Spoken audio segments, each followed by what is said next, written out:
la analogía, la comparación que propone el presidente Petro, que dice que él solo está proponiendo consultar a la población sobre las normas de sus relaciones laborales. El presidente Petro pasó de esto a saltarse la separación de poderes, a saltarse decisiones que ha tomado otro órgano, el legislativo en Colombia, y dice, lo hago pasando por el Senado y de acuerdo a la ley, y dicen ahora, escribe el presidente Petro, que soy un dictador. Yo no sé si dictador, Felipe, que me parece una palabra muy fuerte, y no quiero caer en lo mismo de banalizar lo que es una dictadura. Pero esto sí es de un autoritarismo, Felipe. Acuérdese usted el viejo aforismo romano, Néstor, de que entre otras cosas le aprendí yo a mis profesores de Derecho Romano, al doctor Carlos Medellín Forero y a la doctora Emilce González de Cancino. Dictator es qui dictat. El dictador es el que dicta. Ahí es correcto. Sí, 7 de la mañana, 25 minutos. Pero, no, yo creo que, pues evidentemente el concepto de dictador no aplica en este caso porque, entre otras cosas, una de las características de una dictadura es que el que dicta, para usar la expresión que recuerda Felipe, no tiene controles. Y resulta que aquí sí. Esa es la gran diferencia. Colombia, en cambio, tiene un sistema de controles que está justamente diseñado para evitar que quien dicta abuse del poder. Así, no se trata de que no lo haga, de que no lo intente abusar del poder, sino de que no lo consiga. Y eso es lo que le va a pasar al presidente Petro. Evidentemente está abusando del poder, está tomando una decisión contraria al orden constitucional, como lo hemos dicho centenares de veces, pero esa decisión no se va a materializar porque hay un sistema de controles que lo va a evitar. Eso la Corte Constitucional, pues eso creo, Constitucional, el Consejo de Estado. Sí, pero Héctor, el futuro institucional del país y de su democracia está en las manos del Consejo de Estado.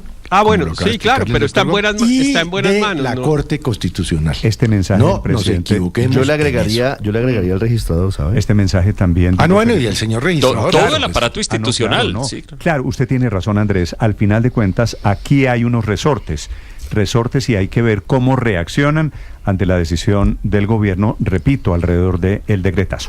Para quien quiera opinar, la cuenta es Blue Radio Com y cuenta Néstor Morales sobre el tema. El presidente Petro es él el que le responde al alcalde de Medellín, que dice que el presidente Petro está materializando su sueño de ser dictador a propósito de ese decretazo, señor Andrés. Pero no solo están los resortes institucionales, Néstor, es que mire, el presidente Petro no tiene la fuerza política para llevar a cabo ese sueño que él tiene.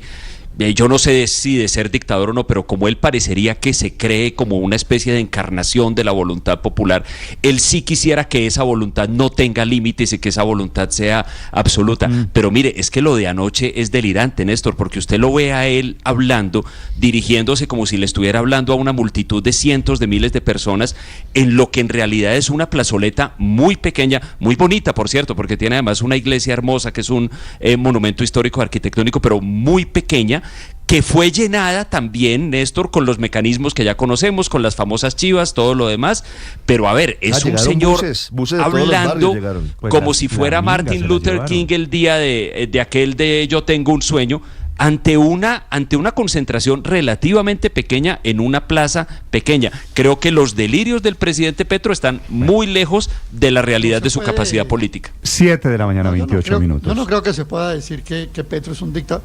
Yo no creo que se pueda decir que Petro es un dictador porque haya sacado este decretazo, pero sí es un abuso de función pública. Y además de abuso, me parece que es grave el precedente que está sentando de que la norma es la falta de normas, o la norma soy yo, que es una cosa más grave todavía.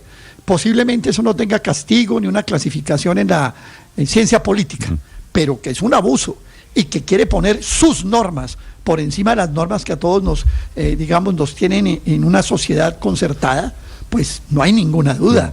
Esto es el abuso realmente, y es un precedente grave por una cosa, Néstor. Señor. Porque es que quien abusa una vez, abusa más veces. Quien quiere poner su norma, pone más normas. Este puede ser el comienzo de una serie de abusos, Aurelio, que nos vayan a acompañar en el próximo año. Me hablan muchos oyentes, veo aquí mucha comparación con el tema de Venezuela. Yo no creo que estemos todavía en el tema de Venezuela, que me parece que es la comparación recurrente esta mañana. Me parece que es efectivamente un riesgo jurídico que está tomando el presidente Petro. Esperemos que aquí haya diferencias con lo que pasó en Venezuela, que comenzaron a probarle en su momento todo a Chávez, y Chávez lo utilizó, esa aglomeración de poder para quedarse en hay el dos poder. diferencias entre Chávez y Petro. Uno, la popularidad, y dos, el método. Chávez era un tipo metódico que trabajaba de sol a sol. ¿No? Esas son dos diferencias y los importantes. militares, y los militares. Néstor, Chávez mire, tenía a los militares. Señor. La causa que motivó todo esto es una causa justa, la causa de que los trabajadores reciban un pago por su jornada nocturna, por trabajar extra los dominicales, pero eso lo va a resolver el Senado entre hoy y la próxima semana, y el Congreso de la República. Y por eso es tan lamentable que el presidente de la República haya escogido una vía, yo diría no de dictador, porque el presidente tiene hoy unos pesos y contrapesos muchísimo superiores a él. Escogió una vía, llamémosla subversiva, de subvertir el orden para poder lograr ese objetivo, y en eso se equivoca profundamente, porque lo que ha hecho lamentablemente es materializar todos los temores de quienes decían que él iba a ir por una deriva autoritaria. Quienes decían que él no iba a cumplir su palabra de no convocar una constituyente, que ya digamos, siempre hace halagos y alardes con la convocatoria de la constituyente, que no se iba a saltar las normas, pero en realidad lo que estamos viendo, para ponerlo en su justa proporción, Néstor, y con esto concluyo, es un presidente que expide una norma inconstitucional. ¿Y sabe cuántos presidentes han expedido normas inconstitucionales? Todos. A todos les han tumbado, o en la Corte Constitucional o en el Consejo de Estado, normas porque no cumplen los requisitos que establece la Constitución. Y esto no difiere de eso. Hay que ponerlo en su justa proporción también. Yo sí creo, Luis Ernesto, que aquí no es que expidió una norma cualquiera, que es una norma cualquiera como la del pasado. No, aquí el presidente está desconociendo una decisión del Senado. ¿Qué tal que Álvaro Uribe hubiera desconocido el fallo de la Corte que le negó la segunda reelección? Bueno, no quiero, Néstor, pero ¿se imagina lo que hubiera pasado? No quiero imaginarme si le quita el Petro y le cambia el apellido Cambie en el incendio el orden de los en el que factores. estaríamos. La última, Álvaro, señor. Claro que no tenemos una dictadura. Así algunos quieran que estemos.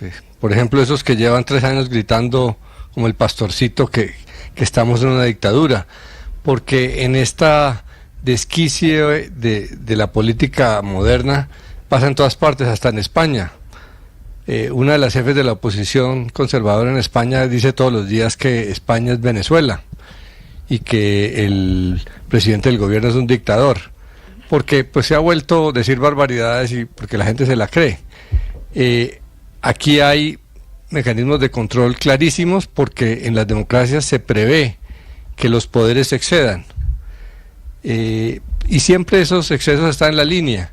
Que se hunda una reforma importante sin discusión, firmada por personas que no son ponentes, ¿es un acto de dictadura? No, pero está en la línea de lo que le hace daño a la democracia. Y entonces con esas jugaditas empezamos de hundir la reforma y luego terminamos en esto. Ese hundimiento generó la consulta, luego vino la jugadita Petro, ¿no?, de revivir la reforma. Ahora Petro está en la jugadita de revivir la consulta, pero lo que hay en el fondo aquí, que es complicado, y yo creo que es por eso que insiste Petro, que sabe que políticamente él tiene el lado favorable, porque es pidiendo que el pueblo se exprese, mientras que el legislativo no esconde su deseo de frenar a toda costa que el pueblo se exprese. Y cuando las democracias llegan a esos extremos, pues unos aprovechan, como está aprovechando Petro. 7 de la mañana, 33 minutos. Tal vez una diferencia entre lo que hizo el Senado y lo que hizo el presidente Petro. El Senado tenía plena legitimidad, así políticamente fuera inconveniente o no, de hundir, de votar negativamente la reforma laboral que el gobierno no quiso concertar. Otra cosa es lo que hace el presidente, que es saliéndose de los cánones de la Constitución y firmar un decreto desconociendo al Congreso y a la rama judicial. Pero bueno, valen todas las... No podemos equiparar, no son iguales las actuaciones. Valen, Ricardo, aquí todas las hipótesis, inclusive las que quieran justificar lo que hace el presidente Petro. En segundos, el padre Linero y los deportes en Mañanas Blue. Estás escuchando Blue.